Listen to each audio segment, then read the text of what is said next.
quando a pergunta deveria ser: isso é bíblico? Então veja, eu tive uma experiência interessante, eu ainda tenho alguns minutinhos aqui. Eu fui pastor em São Luís, eu fiz amizade com alguns colegas lá, umas pessoas que eu amo e tal, e um dia eu convidei um pastor de uma igreja que eu vou me reportar a dizer o nome da igreja. Eu sei que vocês estão com muita vontade que eu diga, mas eu não vou dizer não. E ele foi, vocês querem orar por ele, né? Mas eu não vou dizer não. E ele foi pregar em nossa igreja. Ele era engenheiro, e ele chegou lá e tal, ele ficou impressionado com a equipe de louvor da minha igreja, né? Um pessoal adulto, o pessoal tocava bem e tal. Ele disse: rapaz, você tem um time de primeira aí, os caras tocam muito, tal. E ele disse: quem conhece São Luís, quem conhece o Maranhão, sabe que o ritmo musical, né, que impera no estado é o reggae. Tanto é que é considerada a Jamaica brasileira, né? Tem até um grupo lá. Amém?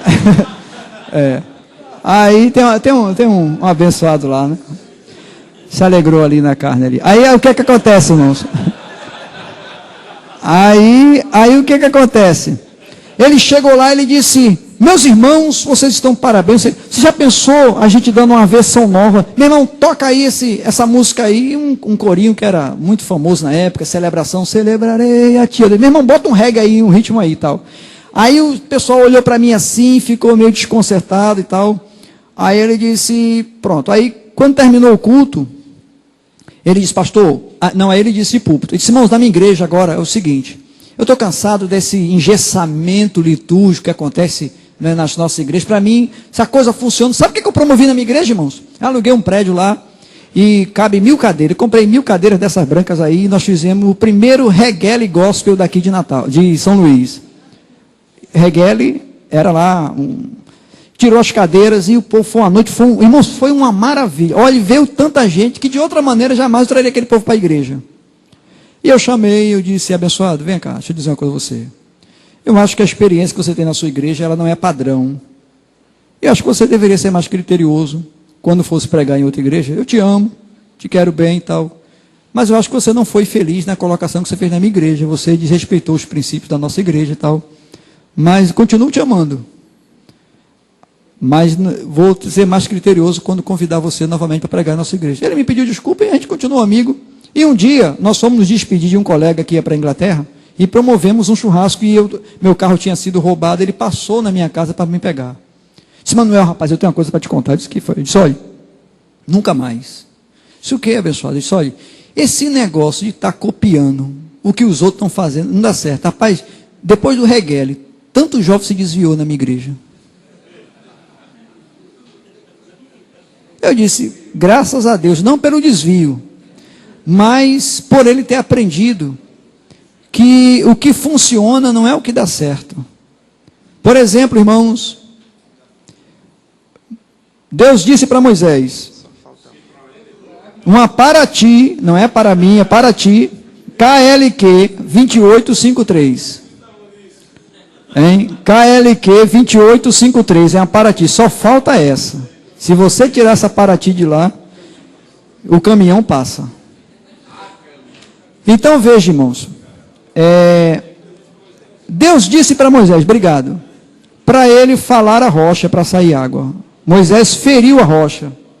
Deu certo, irmãos, mas não estava certo. Nem tudo que está certo. Nem tudo que é experiência é autorizado por Deus. Não é? Muito fogo foi usado no altar de Deus para queimar a oferta. Mas era o que a Bíblia chama de fogo estranho. E tem muita gente querendo fazer a obra de Deus, usando o que seria o fogo estranho no pensamento de hoje. Seriam aquelas práticas que elas não estão em sintonia com o Espírito Santo de Deus. Eu vou dizer uma coisa aqui para os irmãos que eu sempre digo na minha igreja. Se eu convidar uma banda de música, uma orquestra, que acompanha aí um desses grandes cantores aí da MPB, para tocar num dos nossos cultos, com certeza eles vão tocar melhor do que nossos músicos.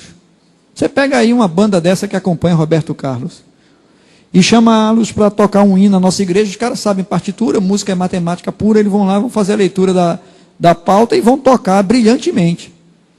Mas será, irmãos, que eles estão autorizados por Deus para fazerem isso só porque eles sabem? Então, nós estamos, ao invés de seguirmos o modelo bíblico, isso é bíblico, nós estamos perguntando pelo pragmatismo, se isso funciona. Continue aí. Pronto, continue aí. Então, para terminar, nós temos 3 modelos de igrejas, pode deixar lá, amado, 3 modelos de igrejas hoje, de crescimento de igreja, que se tornou a febre no mundo. Primeiro é a chamada rede ministerial, que um dos nossos concílios já foi montado em cima. Trouxemos gente lá de Fortaleza, da Igreja Batista Central de Fortaleza, pastoreada pelo pastor Armando Bispo, que é a cópia de um modelo lá da Igreja de Chicago, chamada Willow Creek. Nós vamos falar sobre ela. A igreja em células e agora a igreja com propósito de Rick Warren.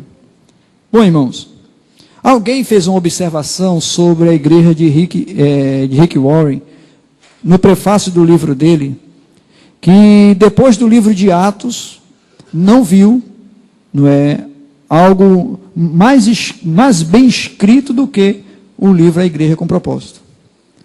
Então, está lá no prefácio do livro, está lá na capa do... né? Talvez não tenha lido o livro de Atos, né? Tenha ouvido um sermão, uma coisa assim.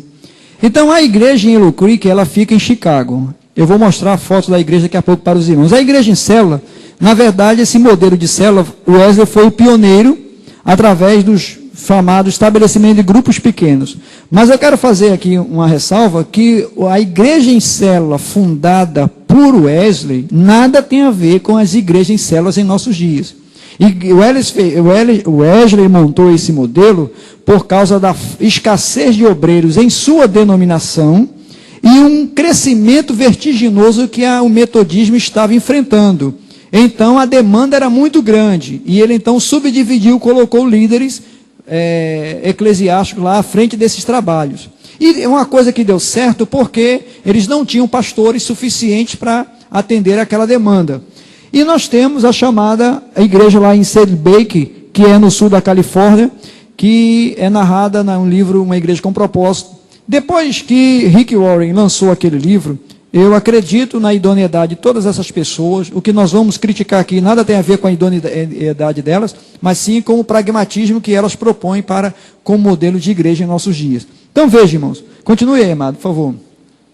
A rede ministerial, só para os irmãos terem uma ideia, lá na igreja de Bill Hybels, ou Hybels, como alguns chamam, lá em Chicago, ela tem uma frequência aproximada de 20 mil pessoas da sexta para o domingo.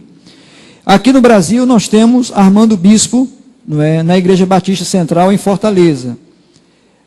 A igreja em células nós temos alguns divulgadores e esse modelo de células foi pegando as suas versões. Hoje nós temos a versão mais atualizada, é a do grupo Movimento G12, que nasceu com César Castellanos lá na Colômbia, cujo principal representante, o indivíduo que comprou a patente, eu vou dizer aos irmãos que ele comprou a patente para estabelecer o modelo de G12 no Brasil, é René Terranova em Manaus.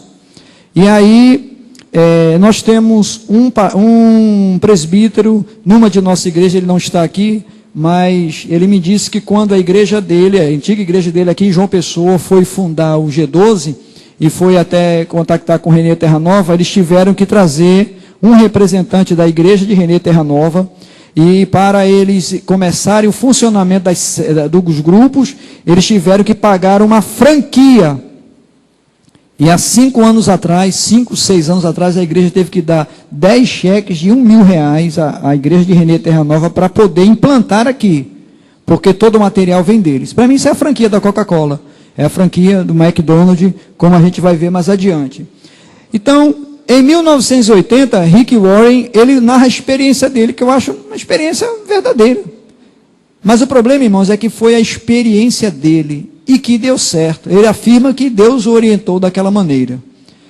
E a gente ouviu o testemunho do pastor Azenilton ainda agora, e ele, quando foi para Boa Vista, ele não, Porto Velho, ele não consultou o Rick Warren para copiar o modelo. Ele orou a Deus, e Deus tem abençoado o trabalho lá, como os irmãos viram aqui. Não é verdade, irmãos? Mas esses homens, eles se tornam referência. Continue aí, por favor. Também tem cerca de 20 mil pessoas nos finais de semana. Pode colocar isso.